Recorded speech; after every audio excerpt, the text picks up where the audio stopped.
Hello बच्चों, स्वागत है आपका एक और क्लास में। आज की क्लास आपके लिए काफी ज्यादा इंपॉर्टेंट होने वाली है। कई दिनों के बाद हमारी क्लास होने वाली है, मेरे को टाइम नहीं मिल पाते बच्चे, इसके लिए मैं माफी चाहता हूँ। ठीक है, आई होप आप अपनी तरफ से पढ़ रहे होंगे, आपके टीचर्स जो आपको पढ़ा रहे हैं आप अच्छे अच्छे से पढ़ रहे होंगे। काफी कम टाइम बचा हुआ है, तो जितना भी टाइम मेरे को मिल पा रहा है उस टाइम में मैं आपको एटलीस्ट मैथ्स तो आपको ऐसे करा दूं कि हर कोई बच्चा उसमें पास हो जाए। ठीक है, कुछ चैप्टर्स हट चुके हैं, वो वीडियो आप देख लो, मैंने बना रखी है कि कौन से चैप्टर्स आपके हट रखे हैं। अगर आपने नहीं देखी है तो मैं एक बार दोबारा से उस वीडियो को जो है री अपलोड कर देता हूं, लेकिन सब बच्चे उसको देख लें। ठीक है, अब देखो बच्चों, लॉगरिथम जो है हमारा चैप्टर बिना किसी देरी के स्टार्ट करता है। लॉगरिथम यानी लघुगणक। इंग्लिश हिंदी दोनों मीडियम मैं इंग्लिश में भी बोलूंगा और हिंदी में भी बोलूंगा। ठीक है, अब ये मत कह देना कि नोट्स सर, नोट्स देखो हिंदी में मैं आपको प्रोवाइड कर सकता हूँ, क्योंकि जिससे मैंने नोट्स लिए वो उसने हिंदी में दे रखे हैं। तो आप एक काम करना, आप जो मैं पीडीएफ आपको दूंगा उसके आप स्क्रीनशॉट लेके पर पेज को आप चैट जीपीटी में डालना और वहां से उसको ट्रांसलेट कर ले। ठीक है, ठीक है, आपको क्या कुछ नहीं करना, हर पेज का स्क्रीनशॉट लेके उसको उन फोटोज को अपलोड करना है और नीचे लिखना है ट्रांसलेट इनटू इंग्लिश। आपको जिस लैंग्वेज में चाहिए आप उसको वो उस लैंग्वेज में बना के दे देगा। ठीक है, तो लघुगणक क्या है बच्चों, काफी नया कॉन्सेप्ट है उन बच्चों के लिए जो 10th करके आए हैं। कई बच्चे जिन्होंने 11th 12th में इतना ध्यान नहीं दिया होगा, क्योंकि लॉगरिथम के जो हैं कुछ क्वेश्चंस आपके पास हैं, जैसे कि आपका ये लॉग का आपका जैसे कोई क्वेश्चन आपका इंटीग्रेशन में आ गया, डिफरेंशिएशन में आ गया, इनमें इनका काफी ज्यादा यूज होता है। ठीक है, तो काफी ज्यादा जब पुराने समय में जब कैलकुलेटर्स वगैरह नहीं हुआ करते थे, तो जितने भी टफ जो है कैलकुलेशन होती थी, जितनी भी जटिल गणनाएं होती थी बच्चों, उनको जो है इजी बनाने के लिए हम जो है लघु गणक का लोगों ने क्या किया, इस्तेमाल किया। ठीक है, तो अब यहाँ पे लघु गणक होता क्या है बच्चों, लघु गणक क्या होता है, आपने एक्सपोनेंट यानी घातांक आपने जरूर सुना होगा। आपने एक चीज जरूर सुना होगा, घातांक। इसको एक्सपोनेंट, पावर, आप कुछ भी बोल सकते हैं, डिग्री। ठीक है, एक्सपोनेंट, आप इसको एक्सपोनेंट बोल सकते हैं, आप इसको डिग्री बोल सकते हैं, आप इसको पावर बोल सकते हैं, जो भी आप इसको बोलना चाहें। ठीक है, तो ये जो है एक फंक्शन है। फंक्शन आपको पता है ना, फंक्शन क्या होता है, फलन हिंदी में। फंक्शन आपको पता है ना कि मैंने जैसे ए की पावर मैंने कुछ भी डाली, ए की पावर एक्स है, तो ए की पावर एक्स पे जो भी चीज मेरे को मिला वो फंक्शन है। एग्जाम्पल के लिए अगर मैंने यहाँ पे अगर 2 की पावर x मान के चलो, अगर मैंने 2 की पावर यहाँ पे 1 रखा तो 2 की पावर 1 2 मिलेगा। 2 की पावर अगर मैंने यहाँ पे 2 रखा तो 2 2 जा 4। तो ये एक फंक्शन की तरह काम करता है कि हम यहाँ पे कोई भी वैल्यू रखें तो हमें एक दूसरी यूनिक वैल्यू यहाँ पे मिल जाती है। तो ये एक फंक्शन की तरह काम करता है। ठीक है, एक फलन की तरह काम करता है, इसको हम फंक्शन या फलन। ठीक है बच्चों, तो ये एक घातांक का जो है उल्टा है। ठीक है, घातांक का क्या है, उल्टा है। घातांक को हम कैसे लिखते हैं, जैसे 2 की पावर x। ठीक है, 2 की पावर x, तो ये इसका उल्टा जो है फंक्शन है। ठीक है, तो आप अगर आप कभी डेफिनेशन लिखना चाहें तो आप इस प्रकार भी लिख सकते हैं कि logarithm is a reverse function of exponent, ये पावर डिग्री जो भी आप लिखना चाहें ऐसे आप इसको लिख सकते हैं। ठीक है, यानी विपरीत प्रक्रिया है घातांक की। लॉगरिथम लघुगणक घातांक की विपरीत प्रक्रिया है। ठीक है, तो यहाँ पे जो मैंने डेफिनेशन लिखी है वो काफी मैंने लंबा चौड़ा डेफिनेशन लिखा हुआ है, तो मैं इसको आपको समझा देता हूँ। नोट्स आपको टेलीग्राम पे मिल जाएगा इसका बच्चों, और फोटो आज मैं इस अभी मैं ये जो लेक्चर दे रहा हूँ इसकी मैं आपको फोटो दे दूंगा। ठीक है, फोटो दे दूंगा, बाकी पीडीएफ लास्ट में आपको मिलेगी, क्योंकि नोट्स मैं धीरे धीरे बनाते जा रहा हूँ। जैसे जैसे आपके लेक्चर कवर करूंगा वैसे वैसे नोट्स भी बनाते जा रहा हूँ। ठीक है, तो एक साथ अभी तो नहीं मिल सकता पीडीएफ, लेकिन फिलहाल के लिए अगर आप समझना चाहें जो मैं यहाँ पे लिख रहा हूँ तो उसके लिए मैं आपको फोटोज दे दूंगा। ठीक है, टेलीग्राम पे आप जुड़ सकते हैं, या आप जुड़ सकते हैं कहाँ पे, व्हाट्सएप पे, व्हाट्सएप चैनल पे। ठीक है, अब ध्यान दो यहाँ पे, अभी तक आपने समझा कि ये एक उल्टा है किसके, घातांक का, एक्सपोनेंट, पावर, डिग्री। ठीक है, अब यहाँ पे मैं कुछ और चीजें यहाँ पे ऐड करने जा रहा हूँ, कुछ एडवांस चीजें मैं यहाँ पे क्या कर रहा हूँ, करने जा रहे हैं। सबसे पहले लघु लॉग को हम लिखते कैसे हैं, लघुगणक को हम लिखते कैसे हैं? लघुगणक को सबसे पहले तो आप शॉर्टकट में लॉग बोलोगे।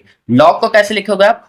ये एक नहीं है, ये है एल, फिर ओ और जी। आपको लॉग को इस तरह लिखना है, यानी लघुगणक को आप लॉग कहेंगे। अब से आप लघुगणक को यहाँ पे लॉग कहोगे, तो लॉग इसको ऐसे लिखते हैं लॉग, और यहाँ पे नीचे की तरफ होता है एक नंबर, ठीक है। अभी मैं आपको बोलूंगा उसको क्या पढ़ते हैं। फिर यहाँ पे एक नंबर होता है, ठीक है, यहाँ पे एक नंबर होता है। तो ये जो नीचे रहता है, ये जो लॉग के बेस नीचे रहता है, इसको बोलते हैं बच्चों, इसको हम बोलेंगे बेस यानी आधार। इसको क्या बोलेंगे हम?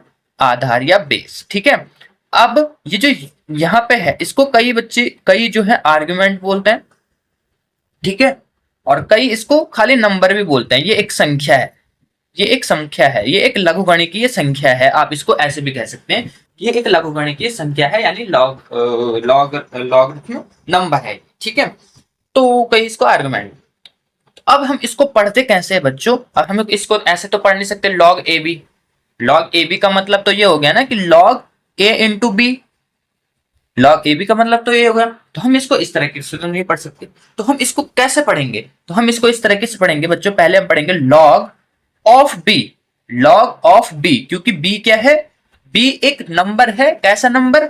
लघुगणकीय नंबर। तो लॉग ऑफ बी या लॉग बी, आप इसको लॉग ऑफ बी भी पढ़ सकते हैं, या शॉर्टकट में लॉग बी भी पढ़ लो। तो log b to the base ए।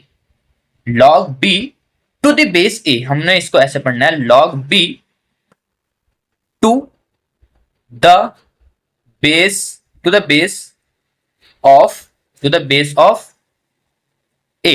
ये आप यहां पे इसको इस प्रकार से पढ़ सकते हैं, log of B to the, और फिर यही बेस ऑफ ए। इसको इस प्रकार से हम यहाँ पे पढ़। तो आई होप आपको यहाँ पे क्लियर हो गया होगा लघुगणक को हम क्या लिखते हैं, इसको हम कैसे जो है यहाँ पे पढ़ते हैं, ये भी आपको यहाँ पे पता चल गया होगा। अब यहाँ पे कुछ कंडीशंस होते हैं बच्चों, कुछ कंडीशंस होते हैं यहाँ पे जो बेस है बच्चों, कुछ यहाँ पे कंडीशंस होती हैं। वो कंडीशंस क्यों होती हैं, किस लिए होती हैं बच्चों, इसका भी जिक्र आप आज की क्लास में हम करेंगे। और खाली आज हम इसकी परिभाषा, इसका इंट्रोडक्शन देखेंगे। बाकी जो भी इसके नियम होते हैं, जो भी इसके रूल्स रेगुलेशंस, किस प्रकार कॉन्सेप्ट बेस आपके पास क्वेश्चन बनेंगे, वो सब हम नेक्स्ट क्लास में देखेंगे। आज खाली इसका इंट्रोडक्शन, ठीक है, ओनली इंट्रोडक्शन। तो कभी भी बच्चों जो ये बेस है, ठीक है, अब आप कहोगे सर जी आपने कहा ये घातांक का उल्टा है, तो ये घातांक का उल्टा कैसे, हमें समझाओ। तो यहां पे मैंने लिखा 2 की power x is equal to 2। अब घातांक ऐसे ही होता है ना, 2 की पावर 2 इज इक्वल टू 4। घातांक ऐसे ही काम करता है कि नहीं करता? 2 की पावर 3 ले लो, कुछ भी ले लो, पर ऐसे ही काम करता है। तो यहाँ पे जो a है ये होता है आपका बेस, यानी मैं इसको अगर लिखना चाहूं तो a की पावर यहाँ पे कुछ भी होगा x, और ये पीछे इसको मैं अगर b लिखूं तो ऐसे लिख सकता हूं। मैं इसको लिख सकता हूं कि नहीं लिख सकता? अरे लिख सकता हूं कि नहीं लिख सकता हूं? आप कहोगे जी सर आप लिख सकते हैं। तो यहाँ पे जो ये बेस है ये घातांक है, तो घातांक के जो यहाँ पे रहता है, जो घात रहता है, उसको इसको क्या कहते हैं? यहाँ पे आधार कहते हैं, बेस कहते हैं। तो लॉग, और यहाँ पे बेस कहाँ होता है? यहाँ पे बेस कहाँ होता है? ए नीचे होता है, ठीक है।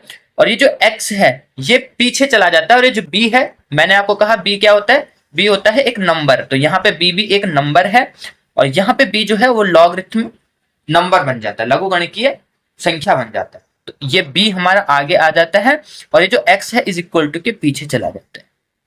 तो कहने का मतलब, अगर मैं किसी भी क्वेश्चन को सॉल्व करूं, किसी भी क्वेश्चन को सॉल्व करूं, तो मैं कुछ इस प्रकार से करूंगा। अगर आपके पास एक क्वेश्चन बन जाए log b to the base a is equal to x, तो इसको आप कैसे ओपन करोगे? इसको आपने बच्चे इस प्रकार ओपन करना है, ये b यही रहेगा, ठीक है, ये b यही रहेगा, इज इक्वल टू लगा, लॉग आपका हट जाएगा, a आपका इधर चला जाएगा, a आपका इधर गया। अब चूंकि यहाँ x है तो ये इसके घात में चला जाएगा, इसके पावर में चला जाएगा, इसके एक्सपोनेंट में चला जाएगा।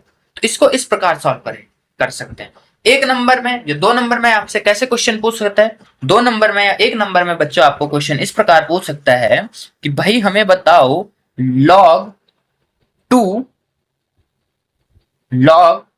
2, ऐसे आपको पूछ सकता है बच्चों, कि log 2, एक मिनट, हाँ मैं देख के क्वेश्चन ले लूंगा, पेस्ट एक क्वेश्चन ले लेता हूँ। कुछ भी क्वेश्चन ले लो आप, जैसे आप इस ऐसे ले लो log 2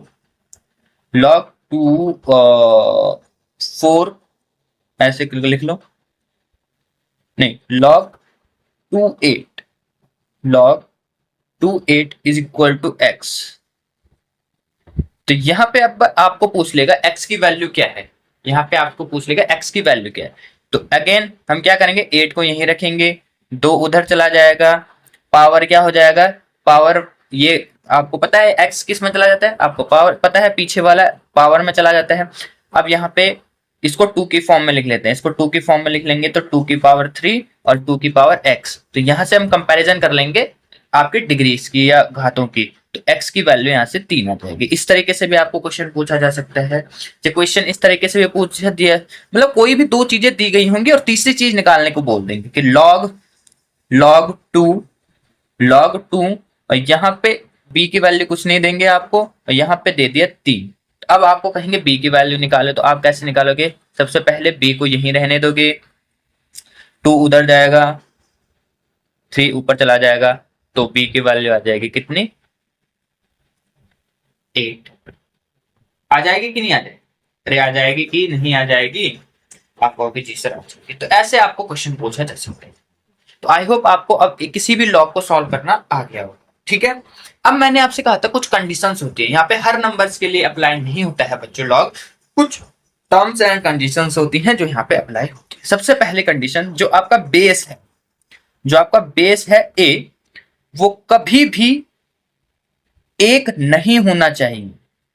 क्यों नहीं होना चाहिए, चलिए इसकी बात करते हैं। जो आपका बेस है वो कभी भी एक नहीं होना चाहिए और हमेशा जो है 0 से बड़ा होना चाहिए, यानी a आपका 0 भी नहीं होना चाहिए, a आपका 0 से छोटा भी नहीं होना चाहिए, वो हमेशा आपका बड़ा होना चाहिए 0 से, और वो हमेशा एक नहीं होना चाहिए, वो कभी भी एक नहीं होना चाहिए, एक से ज्यादा ही होना चाहिए, ठीक है।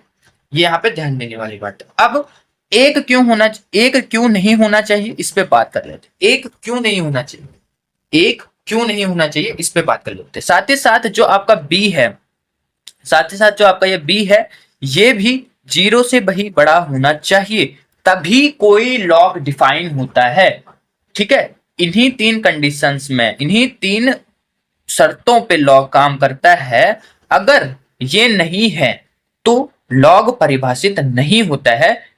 इमेजिनरी नंबर्स की बात अलग है, काल्पनिक संख्याओं की बात अलग है। अभी हम खाली रियल नंबर्स यानी वास्तविक संख्याओं की बात करें, ठीक है। और हमने काल्पनिक नंबरों में पढ़ना भी नहीं है, क्योंकि ये आउट ऑफ सिलेबस है, क्योंकि ये आउट ऑफ सिलेबस है, ठीक है।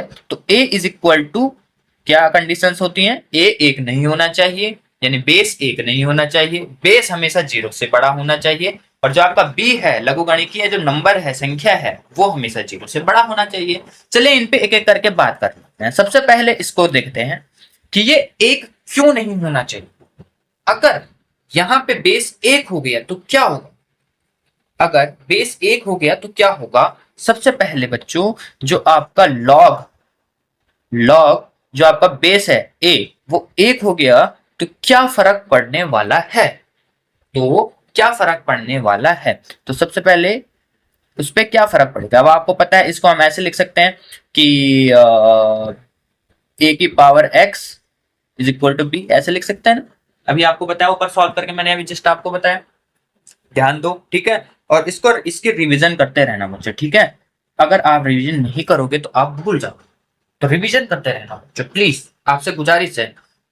अगर आपने इसको अच्छा, मैथ को आपने अच्छा दे दिया, गारंटी देता हूं आप फेल नहीं होंगे, ठीक है। आप 1 महीने भी मैथ पढ़ लो अच्छे से, आधा आधा घंटा भी दे दो इंपॉर्टेंट क्वेश्चंस पे, तो आपका डेफिनेटली हो जाएगा, ठीक है। अब अगर एक ना हो, क्या अगर एक हो गया, सॉरी अगर एक हो गया, ठीक है, कंडीशंस क्या है कि एक नहीं होना चाहिए, लेकिन मान के चलते हैं एक हो गया तो क्या होगा, एक हो गया तो मान के चलते क्या होगा। अब एक हो गया तो अगर ए एक हो गया, बेस एक हो गया, तो आपको पता है ए की को एक्स यानी घात कुछ भी रख लो आप, एक की घात में आप कुछ भी रख लो, वो हमेशा एक होता है, आप एक की घात जीरो रखो, एक होगा। आप एक की घात माइनस में रखो, जीरो होगा। आप पॉइंट में रखो, जीरो होगा। आप 1000 रखो, 2000 रखो, लाख गुना रखो, करोड़ों गुना रखो, फिर भी उसकी वैल्यू हमेशा एक आएगी। अब एक आएगी यानी एक्स के प्रत्येक मान के लिए, एक्स की हर मान के लिए जो हमारा लघुगणकीय मान है वो हमेशा एक होगा। तो भाई ऐसा तो हो नहीं सकता कि हर मान के लिए भाई एक ही वैल्यू निकलती जा रही है, एक ही वैल्यू निकलती जा रही है। तो मतलब वो डिफाइंड नहीं है। ठीक है, मतलब वो क्या नहीं है, वो एक यूनिक वैल्यू नहीं आ रही है। हर मान पे एक एक एक एक एक एक एक्स की कोई भी आप वैल्यू कोई भी रख लो आप एक्स, उस पे एक एक एक आते जा रहा है। ठीक है, हमेशा एक ही आएगा। आप कुछ भी रख लो, यहाँ पे कुछ भी रख लो, कुछ भी कोई भी नंबर रख लो, हमेशा एक ही आएगा। अब एक ही आ रहा है तो यानी कोई यूनिक वैल्यू नहीं आ रही। अब चूंकि कोई यूनिक वैल्यू नहीं आ रही है तो क्या नहीं हो रहा, मतलब ये अनडिफाइंड है। ठीक है, यानी इसको हम डिफाइन नहीं कर सकते, ये अनिश्चित है, निश्चित नहीं है, इसकी कोई यूनिक वैल्यू नहीं है। तो इसीलिए ए एक नहीं होना चाहिए। आई होप आपका यहाँ पे समझ में आया होगा। ठीक है, क्यों नहीं होना चाहिए, क्योंकि हर मान पे एक ही आ रहा है, हर मान पे एक ही आ रहा है। ऐसा तो अब फिर तो ये डिफाइंड नहीं हो सकता। समझ रहे हो ना, अनडिफाइंड है। इसीलिए ए इज इक्वल टू एक नहीं होना चाहिए, जो नहीं होना चाहिए। चलिए इसकी बात करते हैं। अब मैं अगर इसकी बात करूं तो इस पे क्या होगा, चलिए यहाँ पे ध्यान देते हैं। चलिए यहाँ पे ध्यान, अगर बच्चों ए जीरो हो गया तो क्या होगा, अगर ए जीरो हो गया तो क्या होगा। अब आप जीरो की पावर कुछ भी रख लो, जीरो की पावर भी जीरो ही आती है। और जीरो की पावर जीरो रखो तो वो अनडिफाइंड होता है। जीरो की पावर एक रखो जीरो आएगा, जीरो की पावर दो रखो जीरो आएगा, कुछ भी रखो जीरो ही आएगा। अरे आएगा कि नहीं आएगा, तो यानी ये क्या है, ये भी अनडिफाइंड है, यानी कुछ भी रखो जीरो ही आ रहा है, कुछ भी रखो जीरो ही आ रहा है। अनडिफाइंड आ रहा है मतलब जिस कोई निश्चित ही नहीं है वही आ रहा है। जीरो भी नहीं हो सकता। अब जीरो भी नहीं हो सकता प्लस जीरो से छोटा भी नहीं हो सकता। जीरो से छोटा क्यों नहीं हो सकता, जीरो से छोटा क्यों नहीं हो सकता, देखो अब इस यहाँ पे अब आप एक क्वेश्चन तो आपका ये मन में आएगा कि ए अगर जीरो से बड़ा होना चाहिए, ए अगर जीरो से बड़ा होना चाहिए। ठीक है, मैंने कहा चलो ए जीरो से हमेशा कंडीशंस बोलती हैं, ए जीरो से बड़ा होना चाहिए। अब आपके मन में क्वेश्चन आ गया कि सर बताओ अगर ए जीरो हो गया, ए इज इक्वल टू जीरो हो गया तो क्या होगा। तो ए अगर जीरो हो गया तो मैंने आपसे कहा कि कुछ भी रख लो घात में, उसकी वैल्यू हमेशा जीरो ही आएगी। जीरो की पावर वन जीरो, जीरो की पावर टू, कुछ भी रख लो एंड सो ऑन जीरो ही, यानी फिर वही हर वैल्यू पे वही मान आ रहा है। और ये तो फिर अनडिफाइंड हो गया। ठीक है, निश्चित नहीं है, कोई भी वैल्यू यूनिक वैल्यू नहीं है, अनिश्चित है, अनडिफाइंड है। ये एक बात हो गया। अब आप बोलोगे चलो ये तो ठीक है समझ में आया। अब आप ये बताओ कि अगर छोटा हो गया जीरो से तो क्या होगा। अब जीरो से अगर छोटा हो गया तो आपको पता है जीरो से छोटा माइनस में ही होगा। अरे होगा कि नहीं होगा, आपको आपको भी जी सर होगा। अब अगर बेस नेगेटिव में चला गया, ठीक है, अगर आपका बेस नेगेटिव में चला गया, कहने को अगर मैं कहूं कि अगर आपका ए माइनस में चला गया, अगर आपका ए माइनस में चला गया, ठीक है, मैं मान के चल रहा हूं कि आपका जो ए है वो माइनस दो बन गया, वो माइनस दो बन गया। और आपका एक्स सपोज दैट आपके पास है आपका जो एक्स है, आपका जो एक्स है मैं सपोज दैट मान के चल रहा हूं 1/2 है। तो ये क्या हो जाएगा, ये हो जाएगा एक तो ये अंडर रूट में चला जाएगा, ऊपर से माइनस। अब आपको पता है अंडर रूट के अंदर अगर माइनस आ गया तो वो एक रियल नंबर नहीं होता, वो इमेजनरी नंबर होता है, काल्पनिक नंबर होता है। कॉम्प्लेक्स उसमें आपने पढ़ा होगा, एक चैप्टर होता है सम्मिश्र संख्या, लेकिन ये एक कॉम्प्लेक्स क्या नंबर है, ये काल्पनिक नंबर है। तो अभी हमने क्या कहा, काल्पनिक नंबर होता नहीं है लॉग। ठीक है, ठीक है, तो ये तो मतलब वो हो गया कि ये तो काल्पनिक संख्या हो गई, तो मतलब माइनस में नहीं हो सकता कुल मिला के। अब आप कहोगे सर आपने 1/2 लिखा, आप 2 लिख लो, -2 की पावर 2 लिख लो। मैंने कहा चलो ये भी देख लेते हैं। तो -2 की पावर 2 कितना होगा बच्चों, -2 की पावर 2 कितना होगा, तो 2 दूनी 2 2 जा 4।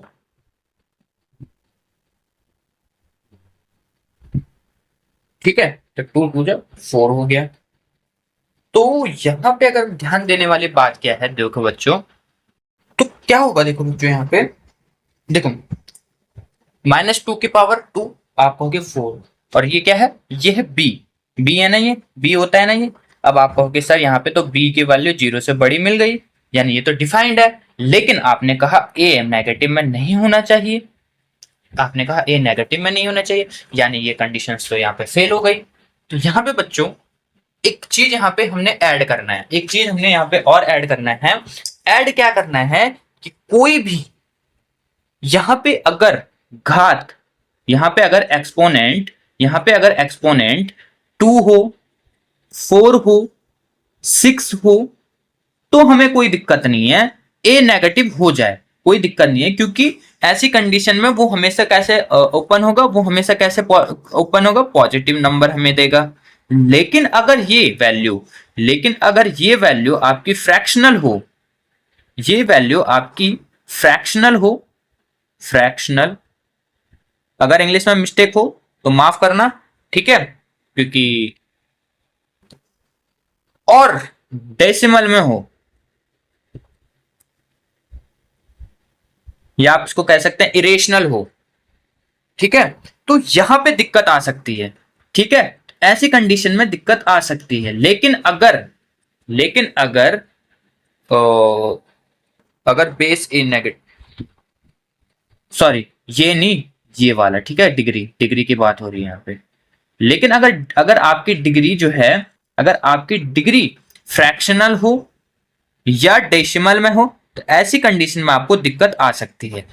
लेकिन दिक्कत कब नहीं आएगी, जब वो एक सम संख्या, ऑड बोलते हैं, इवन बोलते हैं इसको, ठीक है, 2 4 6, मतलब अगर ऐसे में है तो ऐसे में दिक्कत नहीं आएगी, ठीक है। तो ये पॉइंट यहाँ पे जरूर जोड़ना। यहाँ पे इसके लिए मैंने एक लाइन भी लिखा हुआ है, यदि a ग्रेटर देन 0, a 0 से बड़ा हो, तो अगर बेस a नेगेटिव हो जाए तो फ्रैक्शनल या डेसिमल पर दिक्कत आती है, ना कि 2 4 ऐसे पावर, ठीक है। एग्जाम्पल के लिए आपने देखा ही होगा, ये फ्रैक्शनल वैल्यू है तो हमें इमेजिनरी नंबर मिल गया, काल्पनिक संख्या मिल गई। लेकिन 2 4 6 ऐसे को हो, 8 10, तो यहाँ पे फिर कोई दिक्कत नहीं है, ठीक है। तो एक पॉइंट यहाँ पे ये जुड़ गया। अब यहाँ पे एक चीज की बात, लास्ट जो कंडीशन है वो क्या कहती है, लास्ट जो आपकी कंडीशन कह रही है बच्चों, इसके बाद यहाँ पे क्लास को खत्म करते हैं। लास्ट कंडीशन है कि b ग्रेटर देन 0 क्यों होना चाहिए, चलिए मैं यहाँ पे आपको एग्जांपल देता हूँ, कुछ एग्जांपल्स यहाँ पे रखते हैं। a x की पावर b यहाँ पे, ठीक है, तो यहाँ पे मैं 3 चीजें रखता हूँ। सबसे पहले 2 की पावर 3, 2 की पावर -3 और 2 की पावर 0.5 यानी 1/2, आप इसको ऐसे भी लिख सकते हैं, ठीक है, 1/2 आप इसको ऐसे भी लिख सकते हैं, ठीक है। तो यहां पे ध्यान दो बच्चों, यहां पे क्या ध्यान देने वाली बात है, ध्यान देने वाली कौन सी बात है। अब अगर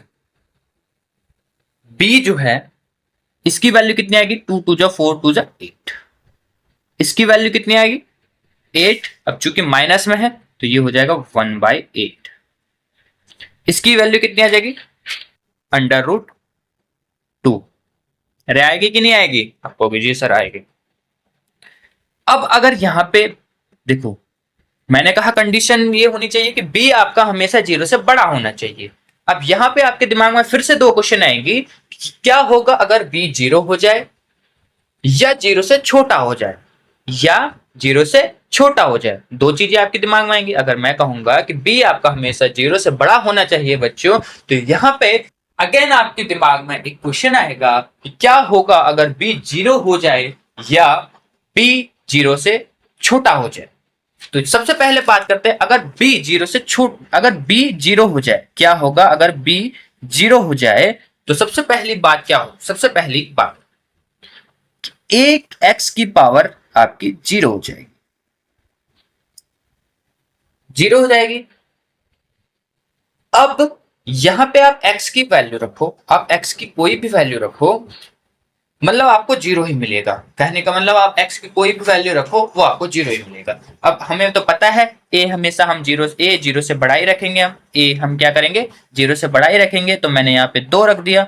अब आप x की कोई भी वैल्यू रखो, इवन आप x की वैल्यू 0 भी रख दो तो आपको पता होगा किसी भी नंबर की अगर घात 0 होता है तो वो 1 होता है, ना कि 0 होता है। तो आप x की कोई भी वैल्यू रखो, आपको 0 तो कभी नहीं मिलने वाला। ठीक है। हाँ, इमेजनरी नंबर्स में आप ऐसे कर सकते हो, लेकिन आप रियल नंबर्स पे ऐसा अप्लाई नहीं कर सकते हो। तो x की किसी भी वैल्यू पे हमें 0 नहीं मिलेगा। x की किसी भी वैल्यू पे हमें 0 तो कभी नहीं मिलने वाला। तो 0 कभी नहीं मिलने वाला मतलब ये तो कभी नहीं होगा। b 0 तो हो नहीं सकता, अनडिफाइंड हो गया, क्योंकि x की किसी भी वैल्यू पे हमें 0 नहीं मिल रहा है। आई होप आप इस चीज को यहाँ पे समझ रहे होंगे बच्चों।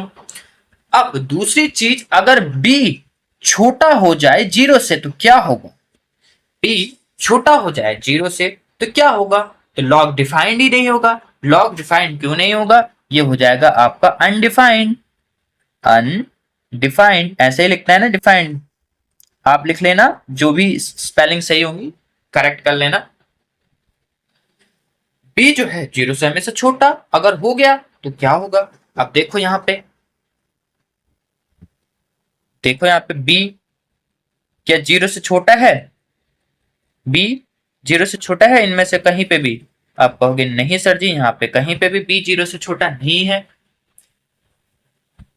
यहाँ पे ध्यान दो बच्चों, x के किसी भी मान पे नेगेटिव b नेगेटिव नहीं होता है, कभी भी नेगेटिव नहीं होता है। आप x की कोई भी वैल्यू रख लो, b नेगेटिव आएगा ही नहीं। b नेगेटिव आएगा ही नहीं। आप कोई भी वैल्यू रख लो। ये अब आपको पता है, a तो आप छोटा नहीं रख सकते हो ना, a आप छोटा नहीं रख सकते हो 0 से। क्यों नहीं रख सकते? अभी आपको कंडीशंस बताएं, यानी a आपको हमेशा 0 से बड़ा ही रखना है, 1 से बड़ा ही रखना है। तो 2 रखोगे, 3 रखोगे, 4 रखोगे, नेगेटिव में रख नहीं सकते। तो a कुछ भी मान के चलो, एज हमारा कुछ भी हो, जो हमारा x है हम उसको चेंज कर सकते हैं। x हम नेगेटिव में रख लो, आप पॉजिटिव में रख लो, पॉइंट में रख लो, फ्रैक्शन में रख लो, आप किसी में भी रख लो। x घात आप किसी में भी रख लो, तो x के किसी भी मान पे बच्चों कभी भी b नेगेटिव नहीं आएगा, जिंदगी में कभी नहीं आएगा। कितनी कोशिश कर लो, पूरा जोर लगा लो, b आप 0 कैसे, पूरा जोर लगा लो। आज घर पे बैठ जाना और पूरा जोर लगा लेना b को 0 करने में, x के किसी भी वैल्यू। यहाँ पे ध्यान ये देना कि a हमेशा 0 से बड़ा होना चाहिए। ठीक है, 1 नहीं होना चाहिए, 0 से बड़ा होना चाहिए। तो ऐसी कंडीशन में x के किसी भी वैल्यू पे, x के किसी भी वैल्यू पे b नेगेटिव नहीं आता बच्चों, नेगेटिव कभी नहीं आएगा, कितनी भी कोशिश कर लो। अब नेगेटिव नहीं आएगा इसका मतलब 0 से बड़ा ही होगा। नेगेटिव नहीं आएगा तो इसका मतलब क्या आएगा? पॉजिटिव आएगा। पॉजिटिव आएगा तो हमेशा 0 से ही बड़ा होगा। अरे होगा कि नहीं? ओके जी सर जी। तो ये कुछ चीजें थी जो लॉग के उसमें काफी ज्यादा इंपॉर्टेंट थी। आई होप आपको ये समझ में आया होगा। ठीक है, आपने आपके टीचर्स ने भी समझाया होगा आपको। तो यहाँ पे आप अगर आप डेफिनेशन इसका लिखना चाहें, वैसे नोट्स में मैं आपको दे दूंगा डेफिनेशन, आप इसका लिखना चाहें तो मैंने आपको कहा था कि सीधा सीधा बोल देना कि लॉगरिथम जो है एक्सपोनेंट का क्या है, उल्टा है, विपरीत प्रक्रिया है, या विपरीत फंक्शन है, रिवर्स जो है फंक्शन है। ठीक है, या फिर यहाँ पे मैंने परिभाषा काफी लंबी चौड़ी लिखी है। क्या लिखी है मैंने कि किसी संख्या b का आधार यानी b का बेस, कोई नंबर है, कोई नंबर b है जिसका बेस है a, कोई नंबर b है जिसका बेस है a, जहां पे a ग्रेटर देन 0 या a not is equal to 1 और b ग्रेटर देन 0 पर जो लॉगरिथम है उसको इस प्रकार लिखा जाता है। और यह उस घातांक को, यह उस एक्सपोनेंट, उस डिग्री को दर्शाता है जिस पर a की वैल्यू को, a को उठाने पर, a को कितना हम उठाएं, कितनी एक को हम कितना पावर दें, कि एक को हम कितना पावर दें कि हमें b मिल जाए। तो इस प्रकार आप इसको यहाँ पे लिख सकते हो। नोट्स में आपको दे दूंगा, आप चाहे तो इसके स्क्रीनशॉट भी लेके रख सकते हो। ठीक है, यहाँ से आप स्क्रीनशॉट ले लो। ठीक है, ले लिया होगा, चलो तीन फिंगरप्रिंट, चलो मैंने ये ले लिया, फिर यहाँ से इसको ले लो, हो गया। तो आज की क्लास में इतना काफी है।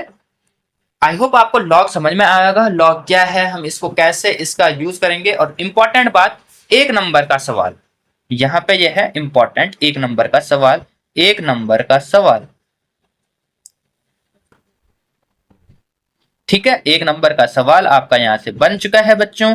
तो अब आपको एक नंबर में आई होप अगर आपको कुछ भी पूछा जाए, ठीक है, आपको ये भी पूछा जा सकता है कि क्या कंडीशंस हैं कि लघु गणक, आपको ऐसे भी पूछा जा सकता है लघु गणक में क्या ए कि ए कितना होता है, क्या ए ग्रेटर, ऐसे ट्रू फॉल्स में भी पूछ सकता है, या फिर आपको जो फिल इन द ब्लैंक्स वाले होते हैं उसमें भी पूछ सकता है कि a not is equal to one, या ए ग्रेटर देन वन, ऐसे भी पूछ सकता है। तो ट्रू फॉल्स में भी ऐसा पूछ सकते हैं। तो ये कुछ 3 कंडीशन है, इनको याद रख लेना बच्चों, ठीक है। तो कई सारे क्वेश्चंस आपके यहीं से बन जाएंगे एक एक नंबर में। तो उसके बाद कुछ नियम है बच्चों लॉगरिथम में, और इसके बाद ये चैप्टर खल्लास, कुछ क्वेश्चंस करेंगे बेसिक ट्रिक वाले, ट्रिक वाले क्या मतलब बेसिक्स क्वेश्चन करेंगे जो आ सकते हैं। उसके बाद हम अपना नेक्स्ट चैप्टर स्टार्ट करते हैं। और चूंकि मैंने आपको पार्शियल फ्रैक्शन पढ़ा दिया है तो उस वाले को जरूर देखना।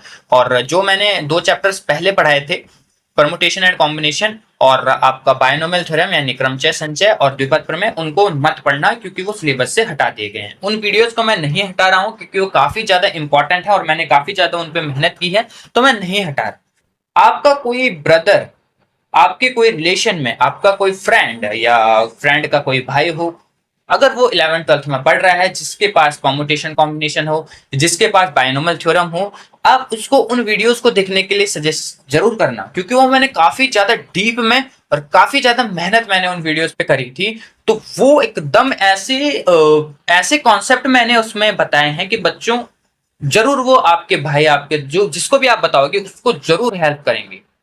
बेसिक से एडवांस तक मैंने उसमें सब कुछ बता रखा है, आप चाहे तो खुद भी देख सकते हैं। तो आपको लगेगा, जिन्होंने 11th 12th किया होगा उनको लगेगा कि हाँ भाई इसमें काफी कुछ बता रखा है, ठीक है। तो आज के लिए इतना ही करते हैं बच्चों, कल की क्लास में कुछ क्वेश्चंस देखते हैं, कुछ इसके कुछ नियम देखते हैं, कुछ लॉज देखते हैं, और उसके बाद फिर practice question, then next chapter, ठीक है। तो 1-2 वीडियोस और लगेंगे और इसके बाद खत्म करेंगे। मिलते हैं नेक्स्ट क्लास में, तब तक बने रहे हमारे चैनल यूकेटी पाठशाला में।